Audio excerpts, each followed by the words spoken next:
Okey korang, aku nak tanya korang yang selalu minum detox tu, korang mesti selalu rasa sakit kat perut tu bila kita nak pergi setiap kali pergi toilet, berkali-kali kita pergi toilet, sampai kadang-kadang cramp perut kita kan. Tapi sebenarnya aku dah jumpa satu produk, nama dia Flush by My Party ni. Dia adalah satu produk detox yang tak bagi korang rasa sakit perut tu sangat-sangat tau. Dan dia sangat bagus untuk melawaskan pencernaan usus kita tau. Kita minum detox sebab kita nak flush out semua barang-barang kita kan. Tapi bila kita minum ni, dia tak rasa sakit perut. Macam mana kita minum detox yang dulu? Cara nak minum flush ni pun senang je, sebab dia dalam sachet macam ni. Korang just koyak je dia punya pembungkusan ni, lepas tu masukkan dekat dalam air sejuk. Sebab aku suka air sejuk. So kita masukkan dekat dalam ni dan kita gaul. Kita gaul je. So jam ni kita apa?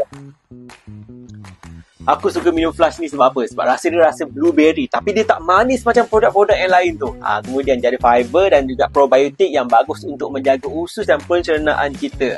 Kita minum detox sebab kita nak cepatkan rasa pencernaan tu kan. Tapi kalau korang rasa pengalaman dia, korang hanya ambil 1 ke 2 sachet saja satu hari pun dah okey dah. So jangan lupa untuk try Flush by My Party.